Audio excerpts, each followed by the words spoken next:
Morning ఒక news చూడగానే నా మైండ్ మొత్తం బ్లాక్ అయిందన్న. ఏంటి పాకిస్తాన్‌లో మగాళ్ళే లేరంట. 80% గేస్, 20% బైసెక్షువల్స్. మగాళ్ళే లేరంటున్నారు. అదేంది? మరి ఇప్పుడు ఆడ బ్రహ్మాండంగా వృద్ధి రేట్ ఉందంటుర్రు. మరి పుట్టేటోళ్ళంతా ఎవరికి పుడతుర్రు? అసలు ఆసియాలోనే హైయెస్ట్ గ్రోత్ రేట్ ఉన్నది వాళ్ళదే. పాకిస్తాన్. పాకిస్తాను. పాకిస్తాన్‌లో మొగోళ్ళు లేకపోతే మరి ఎవరు పుట్టిస్తున్నారు ఈ పిల్లల్ని? ఇండియన్స్ అయితే పుట్టలేరు గదా! అర్ధరాత్రి. అంటే ఇది మనం కామెడీగా కాకుండా సీరియస్‌గా మనం డిస్కషన్ చేసుకుంటే, హీనా బలూచ్ అని చెప్పేసి ఒక ట్రాన్స్‌జెండర్ ఆమె. ఆ ఆ! Community head. ఓకే. ఆమెకి ఇంటర్వ్యూలో మాట్లాడుతూ పాకిస్తాన్ మొత్తం ఆల్మోస్ట్ 80% గేస్ ఉన్నారు. హ్మ్. 20% బైసెక్షువల్స్ ఉన్నారు. హ్మ్. మగాళ్ళు లేరసలు. హ్మ్. బట్ పాకిస్తాన్ ఏం చేస్తుందంటే దీన్ని కప్పిపుచ్చుతుంది. బయటికి తిరగనివ్వదు. హ్మ్. లోపల ఇదంతా జరుగుతుంది. అఫీషియల్ లెక్కలు ఏం చూపిస్తారంటే 2-8% గేస్ ఉన్నారు. మిగతా 6% ట్రాన్స్‌జెండర్స్ ఉన్నారని చూపిస్తారు గానీ, మొత్తం వాళ్ళు గేస్, బైసెక్షువల్సే మగాళ్ళు లేరని చెప్పింది. ఆ! మరి ఇందులో ఎంతవరకు వాస్తవం ఉండొచ్చన్న? లేదు. లేదు. అంటే ఒకటి ఈడ 2, 3 విషయాలున్నాయి. హ్మ్. అవునన్నా కాదన్నా పాకిస్తాన్‌లో విపరీతమైన జనాభా గ్రోత్ అనేది ఉన్నది. ఎగ్జాక్ట్‌లీ. సో, మన ఏషియాలోనే నాకు తెలిసి పాకిస్తాన్ హైయెస్ట్ పాకిస్తాన్ అనుకుంటా. టాప్. హ్మ్. ఆఫ్రికా తర్వాత ఏషియాలో పాకిస్తాన్ టాప్. హ్మ్. కారణం ఏందంటే అక్కడ సరైన ఉపాధి లేదు, హ్మ్. విద్య లేదు, ఉగ్రవాదం ఉన్నది. అవును. నువ్వు చెప్పిన దాని ప్రకారం నాకు వచ్చే ఐడియా ఏందంటే హ్మ్. పాకిస్తాన్‌లో ఉగ్రవాదం పెరుగుతోంది. ఎక్కువ సూసైడ్ బాంబర్స్ ఉంటారక్కడ. అవును. అంటే దేశం కోసం ప్రాణాలు ప్రా ఇచ్చేవాళ్ళని వాళ్ళు చెప్తారు వాళ్ళు గర్వంగా. చెప్తారు. హ్మ్. అయితే మరి ఈళ్ళు ఇళ్ళల్లో పనికి రాక దేశం కోసం సూసైడ్ బాంబర్‌లు తయారైతున్నారా అనేది ఒకటి ఇప్పుడు ఆలోచించాల్సిన అవసరం అంటే ఉంది. ఏంటి మగతనం లేదు, మనం చేసేదేం లేదు. ఎట్లాగూ లేదు గాబట్టి దేశానికిస్తే కనీసం విలువన్న ఉంటది అని సూసైడ్ బాంబర్‌లు తయారై ఆహా! ఉగ్రవాదుల లెక్క ఇక వీరమరణం ఎట్లాగో వీరత్వం లేదు. హ్మ్. వీర్యత్వం. హ్మ్. వీర్యత్వం ఎట్లాగో లేదు. హ్మ్. సరే వీరత్వం అన్న పొందుదామని అనుకుంటుర్రేమో. ఆ రకంగా ఆలోచించాలి తప్ప, హ్మ్. ఆమె చేసిన కామెంట్ మాత్రం చాలా ఘోరమైంది. హ్మ్. అంటే ఇప్పుడు నువ్వు చెప్పింది కూడా పాయింటే అన్న. ఎందుకంటే టెర్రరిస్ట్‌లకి వాళ్ళకి పెళ్ళాం, పిల్లోలు వీళ్ళతో ఎవరితో సంబంధం ఉండదు. ఉండదు. ఓన్లీ ఒక వే ఆఫ్ థింకింగ్, ఒక దేశం కోసమే నా జీవితం అన్నట్టు వాళ్ళు ఆలోచిస్తారు. అవును. బేసిక్‌గా మగాడన్న ప్రతోడికి ఏముంటది? మనం ఏదో ఒక అమ్మాయితో ఇక మగ పుట్టుక పుట్టినప్పుడు ఆ! కొద్దిగా అది ఉంటది. ఆ ఫీలింగ్స్ అనేవి ఉంటాయి. ఉంటది. సో, వీళ్ళకి ఆల్మోస్ట్ ఈ ఏదైతే ఈ స్టేట్‌మెంట్ వచ్చిన తర్వాత మనం కొంచెం డీప్‌గా ఆలోచిస్తే, మేబీ ఇంకా మనము దీనికి పనికిరాం గదా! దానికైనా పనికొద్దాం దేశానికి అన్నట్టు పాకిస్తాన్ వాళ్ళేమైనా ఆత్మార్పణ అందుకనే పాపం చేసుకుంటున్నారా అని. కిలోమీటర్లు నడిచి మన భారతదేశం సరిహద్దులోకి వచ్చి ఇక్కడ గూడా ఏం పీకలేక హ్మ్. సూసైడ్ బాంబర్‌లుగా తయారయ్యి వాళ్ళని వాళ్ళు చంపేసుకొని హమ్మయ్యగా మేము జిహాద్ అని ఇప్పుడు హీనా బలూచ్ చెప్పింది ఏంది? హ్మ్. 80% మంది గనక పాకిస్తాన్‌లో గేలైతే హ్మ్. మరి ఈ పాపులేషను రెండే రకాలుగా వచ్చుండాలె. ఎయిదర్ అక్కడ 20% బైసెక్షువల్స్ ఉన్నారు గాబట్టి వాళ్ళ నుంచి రావాలి. లేదంటే అదర్ కంట్రీ పర్సన్ ఎవరైనా ఎంటర్ గన్నా గావాలి. ఇది ఒక అనైతిక వ్యవస్థ కొనసాగుతున్నట్టు. హ్మ్. మరి వాళ్ళ ఇంగ ఇంత ప్రొడక్టివిటీ చేయగలిగిన వాళ్ళు నాకు తెలిసి భారతదేశమే ఇప్పుడు నంబర్ 1 పొజిషన్‌లో ఉంది. ఏది? హ్మ్. జనాభాలో. హ్మ్. భారతదేశంలో ఏది పెంచకపోయినా జనాభాలో మాత్రం మనం నంబర్ 1 స్థాయికొచ్చేసినాం. అవును. అవునా? హ్మ్. సో, మనోళ్ళే మరి ఇక్కడ సాధ్యమైతట్లేదని వాళ్ళకేమన్నా ప్రమోషన్ కింద మనం చేస్తుంటాం కదా! Cross promotions. అట్లా వాళ్ళకు ఇదన్నా జేయాలె. హ్మ్. లేదా మన దగ్గర బార్డర్‌లలో పనిచేస్తున్న సైనికులకు ఖాళీగా ఉండి అటేమన్నా అంటే ఇది కామెడీగా అనిపిస్తది గానీ, ఆమె చెప్పింది చాలా సీరియస్. ఎగ్జాక్ట్‌లీ నేనదే అంటున్నా. చాలా అది సీరియస్ మ్యాటర్. మనం కామెడీగా అనిపిస్తది. 80% పాకిస్తాన్‌లో గేస్ అయితే, ఇంకా Pakistan going to be vanish. మనం అట్లా వాళ్ళ అనడానికి గూడా అస్తిత్వం గాదు. పాకిస్తాన్ త్వరలో నశించిపోవాలె. మనం అట్లా అనడానికి గూడా లేకుండా Pakistan against to gay culture. ఈ ట్రాన్స్‌జెండర్ కల్చర్ ఏదైతే ఉందో పాకిస్తాన్ దీనికి అగైనెస్ట్. ఆ కల్చరే లేదు. ఆ కల్చర్ ఉండగూడదు. ఆ కల్చర్‌ని మేము ఎంకరేజ్ చేయమని ఒక సెక్షన్ పెట్టుకున్నారు. ఆ సెక్షన్ 377 అదే షరియా చట్టము. షరియా వాళ్ళ చట్టం. అది షరియా బ్రిటిషోళ్ళు చట్టాలుంటాయి. ఉన్నప్పటి అవును. నుంచి వాళ్ళకో చట్టం ఉంది. అండ్ వాళ్ళ మతాల్లో అక్కడ వాళ్ళు చెప్పుకునేదేంటంటే దీన్ని ఎంకరేజ్ చేయరు వాళ్ళు. అహా! ఇఫ్ అది ఇన్ కేస్ వీళ్ళు ఇదని తెలిస్తే వాళ్ళకి జీవితాంతం జైలు శిక్ష లేకపోతే ఉరి శిక్ష చంపేస్తారు. ఏస్తారు. అండ్ చంపేస్తారు. సమాజం ఒక సమాజం విలేజ్‌లో ఉన్న ఒప్పుకోదు. వాళ్ళ క్యాండిడేట్ మతం ఎవరైనా ఒప్పుకోదు. ఉంటే విలేజ్ నుంచి బహిష్కరిస్తారు ఆళ్ళని. అవును. సో, ఇట్లా అలా చేయడానికి కూడా ఆస్కారం లేదు గదా! అని ఆలోచించొచ్చు గదా! ఇప్పుడు విషయం ఈమె చెప్పిన దాంట్లో గూడా, ఈ హీనా బలోచ్ చెప్పిన దాంట్లో హ్మ్. కేవలం ఈ మతాలు, ఈ సెక్షన్ల వల్ల ఈ విషయం బయటకు వస్తలేదు కానీ ఉమ్, అదర్వైజ్ ఈ హీనా బలూచి కూడా ట్రాన్స్జెండరే. అవును. ట్రాన్స్జెండర్లకే ఇంకా ట్రాన్స్జెండర్ ఎవరైనా ఈజీగా కనిపెట్టగలరు. ఉమ్, ఇప్పుడు ఎవడు వాడు అవతలోని ఈజీగా కనిపెట్టగలడు. ఉమ్, అవునా? ఈమె ట్రాన్స్జెండర్ కాబట్టి అక్కడ ట్రాన్స్జెండర్లు ఎలా ఉన్నారు, బయటికి ఎట్లా పోజులు కొడుతున్నారు అనేది ఈమెకు అర్థమైంది వాస్తవానికి. ఓకే. సో ఇప్పుడు ఆమె ట్రాన్స్జెండర్లకు అక్కడ విపరీతంగా అణచివేస్తున్నారు.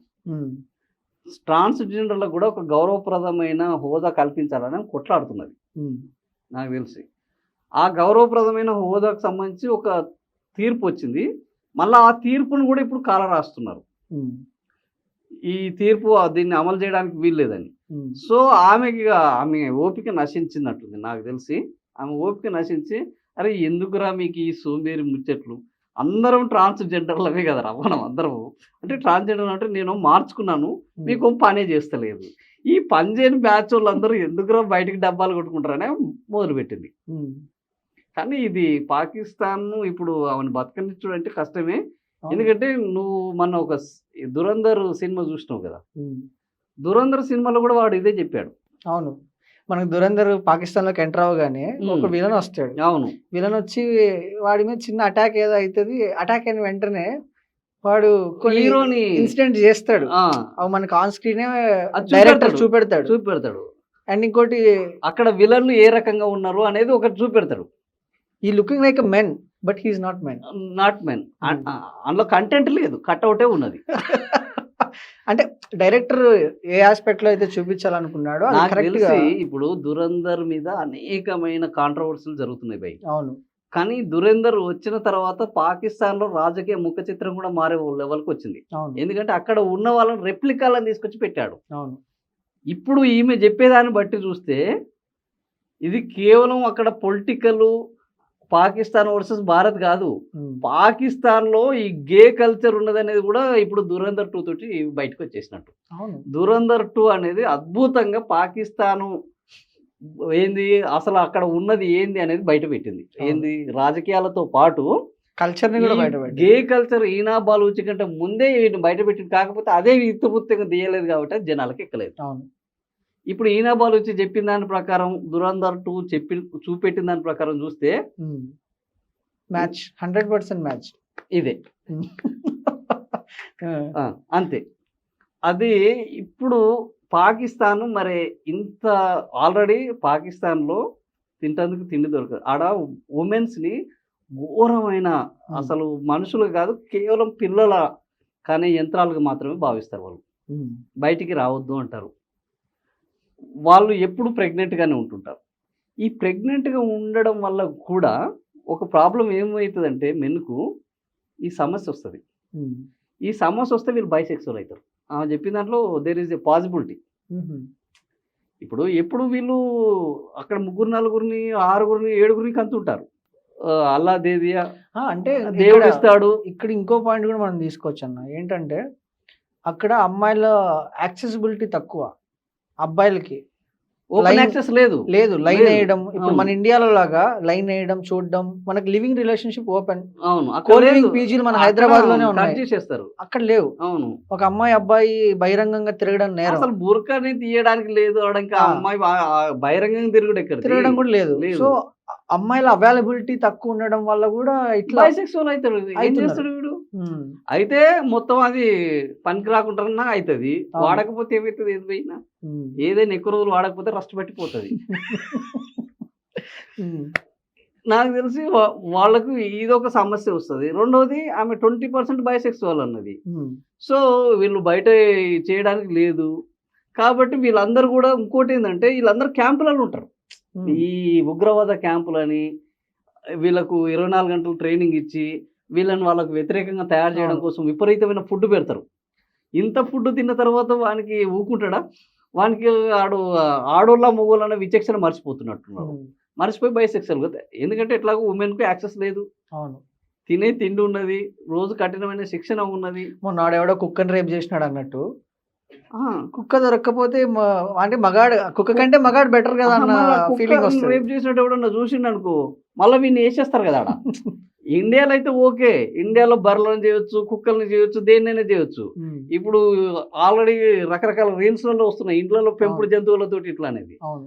సో ఇండియా, యుఎస్, యూకే ఇది. పాకిస్తాన్లో ఇది నడవదు. పాకిస్తాన్లో అంత గుట్టు చప్పుడు కాకుండా ఉండాలి. అసలు ఏం ఇప్పుడు ఆమె చెప్పిన దాని ప్రకారం వీళ్ళు చూపెడుతున్న వృద్ధి రేటు కూడా తప్పయ్యే అవకాశం ఉన్నది. అంటే పాకిస్తాన్ జనాభా వృద్ధి రేటే మీదనే ఇప్పుడు ఆలోచించాల్సిన అవసరం ఉన్నది. అవును. ఎందుకంటే పాకిస్తాన్ లెక్కలన్నీ తప్పే. మా దగ్గర ఉగ్రవాదులు లేరంటారు, అది తప్పే. మా దగ్గర ఏంది బ్రహ్మాండంగా మిసైల్ ఉన్నాయి, టెక్నాలజీ ఉంది అంటారు, అది తప్పే. చివరికి వాళ్ళ అస్తిత్వము, వాళ్ళ దగ్గర ఏంది మొగతనం అనేది కూడా తప్పు ఈరోజు. ఎంత చివరికి మొగతనం కూడా తప్పే. అఫీషియల్ అకౌంట్స్ లో అసలే లేరు అంటే మళ్ళీ ఎక్కడ డౌట్ వస్తుంది అని 2 to 8% అని అఫీషియల్ రికార్డ్స్ లో పెట్టారు. అది ట్రాన్స్జెండర్స్. అందులో సర్వే లేదు. Including gas. గేస్కి అసలు గేస్ని మనం ఎక్కడ థర్డ్ జెండర్ గానే చూస్తాము. ఎప్పుడైనా జనాభా లెక్కలలో మనం ఈ ట్రాన్స్జెండర్ కి ఒక కేటగిరీ ఇస్తాం, మేలు, ఫీమేల్, ట్రాన్స్జెండర్, థర్డ్. అవునా? సో గేస్ అనే దానికి సపరేట్ గా మనకు ఈ ప్రపంచంలో నాకు తెలిసి ఎక్కడ కూడా కాలం అనేది ఉండదు, కాలం అనేది లేదు. అధికారిక లెక్కల్లో దాన్ని ట్రాన్స్జెండర్ గానే చూస్తారు. కానీ ఆడ ట్రాన్స్జెండర్ కూడా శరీర చట్టం ప్రకారము నిషేధము, ఇల్లీగల్ అది, నీకు జీవిత ఖైదే. నువ్వు దేవుడిచ్చిన దానికి నువ్వు విభిన్నంగా బతకడము, దేవుడిచ్చిన దానికి విభిన్నంగా అంటే అసహజ లైంగికం అంటారు, అసహజ శృంగారం అంటారు దీన్ని. ఈ అసహజ లైంగికం, అసహజ శృంగారం కూడా శరీర చట్టం ప్రకారము నీకు 2 ఏళ్ళ నుంచి అదేంది ఆల్మోస్ట్ గా నేను జీవితం ఖైదీ చేసేస్తారు, శిక్షలు ఉన్నాయి. ఇంకా ఈ చట్టం ప్రకారం పోతే ఆడ చట్టం చాలా తక్కువ అమలు అవుతుంది. ఆడ సైనిక చట్టం ఎక్కువ అమలు అవుతుంది, మత చట్టాలు ఎక్కువ అమలు అవుతాయి, నడి రోడ్డు మీద నిలబెట్టి ఊరులు తీస్తుంటారు. కాబట్టి ఇది సెన్సిటివ్. ఎవడు కూడా ఇంకోటి ఏంటంటే అంటే అక్కడ ఒక సీక్రెట్ కోడ్ ని మెయింటైన్ చేస్తారు, డోంట్ కాల్ డోంట్ టెల్. ఇలాంటి పీపుల్ ఎవరైతే ఉంటారో పాకిస్తాన్ వాళ్ళు అక్కడ దానికి ఒక పేరు పెట్టుకున్నారు, కోడ్ పెట్టుకున్నారు, డోంట్ కాల్ డోంట్ టెల్ అని. అట్లా విలువకు అదని చెప్పకు, నేను నిన్ను అట్లా విలువను, నేను అదని చెప్పను అనేది ఒక కోడ్ వాళ్ళు. డోంట్ కాల్ డోంట్ టెల్ అనే కోడ్. అదే మరి చెప్పిన కష్టం, పిలిచిన కష్టం. అరే గే అని పిలిచిన అనుకో అని చంపేస్తారు, నేను గే అని చెప్పినా చంపేస్తారు. 2 కష్టమే. ఇప్పుడు గే అని వాడు తెలిస్తే వాడిని చంపేస్తారు సైనికులు వచ్చి. అవునా? నేను గే అని వీడు ప్రకటించుకున్నాను అనుకో, వీడిని చంపేస్తున్నారు. మరి don't call don't tell is the correct suitable. అందుకని వాళ్ళు ఆల్రెడీ, ఎందుకంటే వీళ్ళు ఇప్పుడు ఆమె చెప్పిన దాని ప్రకారం వీళ్ళది పెరుగుతున్నది రోజు రోజు. బైసెక్సువల్స్ పెరుగుతున్నారు, గేస్ పెరుగుతున్నారు, కానీ చెప్పుకునే పరిస్థితి లేదు.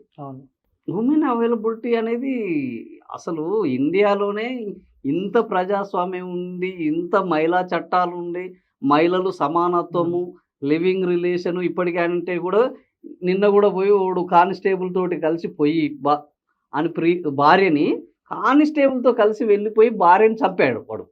కానిస్టేబుల్ ముందట ప్రియుడు, ప్రియురాలు, భర్త, కానిస్టేబుల్ ముగ్గురు పోతే వాడు కానిస్టేబుల్ తోటి వెహికల్లో తీసుకొచ్చేటప్పుడు భర్త భార్యని చంపాడు, నన్ను కాదని పోయింది అని. గిన్ని చట్టాలున్న గిక్కన్నే గింత అడ్డగోలుగా చంపితే అత్యంత మతమే నడిపిస్తున్న పాకిస్తాన్లో చట్టాలు ఏమి పని, ఆడ ఎప్పుడు సైనిక పాలనే ఉంటుంది. అవునా? ప్రజాస్వామ్య పాలన అనేది లేదు. అట్లాంటి చోట ఇంకా వీళ్ళు గేస్ అని తెలిసినా, ఇంకో ఆడవాళ్ళతో పోతురా అని తెలిసినా వాళ్ళు బతికే అవకాశం ఉందా? లేదు. కాబట్టి గన్ అవైలబిలిటీ కూడా వాళ్ళకి, గన్స్ కల్చర్ ఎక్కువ, దానికి అసలు లైసెన్స్ అవసరం లేదు, ఏం లేదు. ఇప్పుడు అమెరికాలో కూడా గన్ అవైలబిలిటీ ఉన్నది, కానీ అక్కడ లైసెన్స్డ్ గన్స్ వాడతారు. అక్కడ అందరికీ లైసెన్స్ తీసుకోవచ్చు, ఇక్కడ అది లేదు. అసలు లైసెన్స్ అనే దానికి అక్కడ వానికి సెన్స్ ఉంటే లైసెన్స్ ఉంటుంది, దీనికి సెన్సే లేదు. మనం మొత్తంలో ఓవరాల్గా మనం చూడాల్సింది ఏంటంటే మెయిన్గా 80% కేసు, 20% బైసెక్షువల్స్ అయితే ఆత్మార్పణ చేసుకునే ఉగ్రవాదులు దే ఆర్ గేస్ 100%. ఇప్పుడు వాడు కుటుంబానికి పనికి రాకనే వాడు ఉగ్రవాది అయ్యిండు, సూసైడ్ బాంబర్ అయ్యిండు. ఇంకోటి దురేందర్ మూవీలో ఏదైతే చూపించాడో ఎగ్జాక్ట్ గా 100% కరెక్ట్. వాడు ఒక్కటే క్లిప్ చూపెట్టిండు, పాకిస్తాన్ మొత్తం పరువు తీసేసిండు. ఒకటే క్లిప్ తోటి ఇదిరా మీ పాకిస్తాన్ బతికని చూపెట్టేసిండు. ఇంకోటి ఏంటంటే ఇవన్నీ ఓకే, జనాభా ఎలా పెరుగుతుంది అనేది డౌట్. జనాభా పెరుగుదల ఒకటి పెరిగితే వీళ్ళు గేస్ అయితే ఒకటి అనైతికమై ఉండాలి. రెండోది ఈ పెరుగుతుందని చెప్పుకోవడం అబద్ధం అన్నట్టు. ఈ జనాభా పెరుగుతుంది అని చెప్పుకోవడం ఒక అబద్ధం అయి ఉండాలి. ఎందుకు? జనాభా పెరిగితేనే విదేశీ ఫండ్స్ వస్తాయి, జనాభా పెరుగుతూనే ఎన్జిఓలు పైసలు ఇస్తారు. జనాభా పెరుగుతుంది, మా దగ్గర జనాభా పెరుగుతుంది అంటేనే భారతదేశంతో గొడవ నడుస్తున్నది కాబట్టి వీళ్ళు రోజు రోజు జనాభా తగ్గుతుందంటే ఇంకా వాళ్ళకి ప్రమాదం. సో ఇట్లా సో మెనీ రీజన్స్ వల్ల వాళ్ళు జనాభా పెరుగుతుందని ఒక అబద్ధం అని చెప్పుకొని ఉండాలి. వీళ్ళందరూ గేస్ అయితే జనాభా పెరగడం కోసము వాళ్ళ ఇళ్ళల్లో వేరే వాళ్ళు పనిచేస్తున్నా ఉండాలి. అది ఎవడు అనేది ఇప్పుడు కనిపెట్టాలి. ఈ కనిపెట్టే బాధ్యత మాత్రం అమెరికాకి ఇవ్వాలి, మనం మళ్ళీ వద్దు. ఎందుకంటే ఈ గూఢచార వ్యవస్థలో వాళ్ళు విషయం ఏంటంటే తెలుసా, అమెరికను అఫీషియల్ మిలిటరీ స్థావరాలు ఎక్కువగా ఉన్నది పాకిస్తాన్లోనే. అమెరికన్ మిలిటరీ స్థావరాలు, అమెరికా వాళ్ళే వీళ్ళకు గన్లను సప్లై చేసేది, అమెరికా వాళ్ళే ఈ లష్కరే తోయిబా వీళ్ళందరినీ ప్రోత్సహించింది. సో అమెరికా ఇప్పుడు ఎవరికి ఇరాన్కు ఇజ్రాయెల్కు ఇజ్రాయెల్కు మధ్య జరుగుతున్న అమెరికా వార్లో మధ్యవర్తి ఎవరు అనుకుంటున్నావు? అమెరికా. పాకిస్తాన్ ఇది పాకిస్తానే కదా. పాకిస్తాన్ మధ్యవర్తిత్వం, ఇరాన్ తరపు వాళ్ళు ముస్లిమ్స్ కదా. సో వాళ్ళకని అంటే మొత్తం ఇప్పుడు పాకిస్తాన్లో రీప్రొడక్షన్ మొత్తం ఎవరితో జరుగుతుంది అని అంటే ఈ లెక్కన అమెరికన్లకు ఎట్లాగూ ఆడ ఏంది మగవాళ్ళను ఆడవాళ్ళు కేర్ చేసే పరిస్థితులు లేరు. వీడికి వచ్చేటోళ్ళందరూ సైనికులకు అమెరికన్ సైనికులకు ఈ పిచ్చి ఎక్కువ ఉంటుంది. ఏ సైనికులకు ఇప్పుడు చాలా వరకు ఏంటంటే వీళ్ళు ఫ్యామిలీలకు దూరంగా ఉంటారు.